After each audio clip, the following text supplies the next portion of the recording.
Hello friends, welcome to an tutorial. आज हम लोग चलते हैं कुछ हम लोग क्लास 10 के जो केमिस्ट्री का पहला चैप्टर हम लोग स्टडी कर रहे थे, उसके बारे में कुछ हम लोग चर्चा किए हुए थे कि बैलेंस केमिकल इक्वेशन की करने की क्या ज़रूरत है। तो laws of conservation of mass कहता है कि mass neither be created not destroyed before the reaction after the reaction, यानी रिएक्टेंट्स और प्रोडक्ट में जो भी पार्टिकल्स पार्टिसिपेट होगा उसका संख्या क्या होगा, बराबर होगा। तो जिस तरह से हम लोग बैलेंस इसीलिए हम लोग को कंजर्वेशन मास को फुलफिल करने के लिए हम लोग को केमिकल रिएक्शन को बैलेंस करने की ज़रूरत होती है। तो इसे हम हीट एंड ट्रायल मेथड से बैलेंस करते हैं। सबसे पहले अगर हम Fe plus H2O plus Fe3O4 H2 को अगर बैलेंस करने की ज़रूरत हो तो Fe प्लस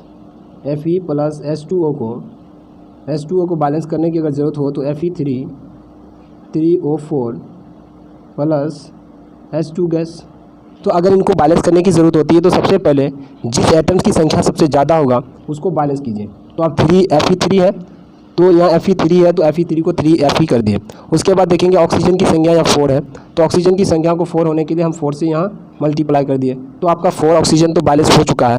साथ ही साथ हमारा आयरन का भी बैलेंसिंग हो चुका है। लेकिन 4 2 8 8 आपका हाइड्रोजन की संख्या आया, तो लास्ट में हम हाइड्रोजन को इक्वल करने के लिए अब यहाँ 4 अगर दे देते हैं तो 4 2 8, यानी 8 हाइड्रोजन। अब प्रोडक्ट में हाइड्रोजन की संख्या 8 है तो यहाँ भी 8 है। रिएक्टेंट्स में भी प्रोडक्ट में आयरन की संख्या Fe3 है तो यहाँ भी रिएक्टेंट्स में मेरा 3Fe है। ऑक्सीजन की संख्या यहाँ 4 है तो ऑक्सीजन की संख्या यहाँ 4 × 1 क्या हो गया, 4 ऑक्सीजन हो गया। तो इस तरह से हम लोग हीट एंड ट्रायल मेथड से कर सकते हैं। सबसे पहले आपको याद रखना है कि हीट एंड ट्रायल मेथड से हमें केमिकल रिएक्शन को अगर इक्वल करने मतलब एटम्स को इक्वल करने की ज़रूरत होगी तो सबसे फर्स्ट ऑफ ऑल आपको करना क्या है कि सबसे ज़्यादा जिस एटम्स की संख्या होगा उसको इक्वल करेंगे। उसके बाद फिर उससे नीचे वाले को इस तरह से हम हमारा हीट एंड ट्रायल मेथड से ये केमिकल रिएक्शन का बैलेंसिंग हो जाएगा। मुझे उम्मीद है कि आप उसको अच्छी तरीके से पढ़ें और कोशिश करें तो अच्छा हो जाएगा। ठीक है, चलते हैं हम लोग अगले स्लाइड की तरफ। तो हम लोग टाइप्स ऑफ केमिकल रिएक्शन क्या क्या है, तो टाइप्स ऑफ केमिकल रिएक्शन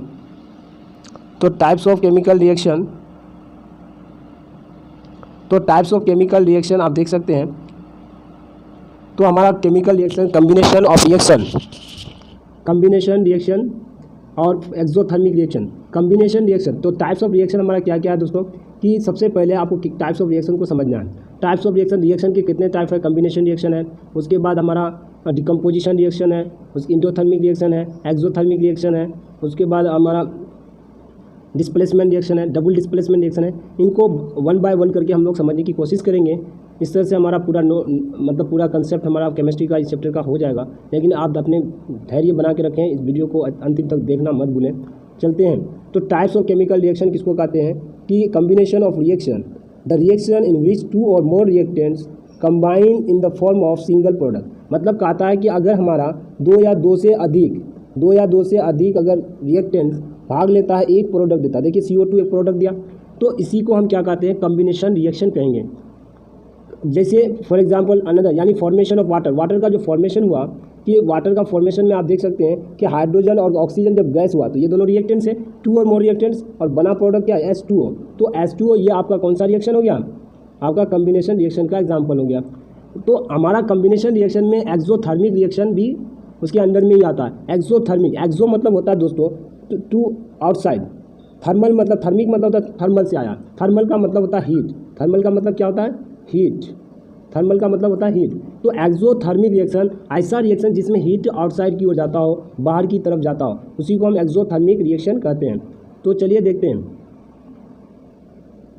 तो exothermic reaction in which heat is release along with the formation of product. अगर प्रोडक्ट के साथ, अगर जो प्रोडक्ट बनेगा उसके साथ अगर रिएक्शन होती है तो उसको हम कौन सा रिएक्शन कहेंगे।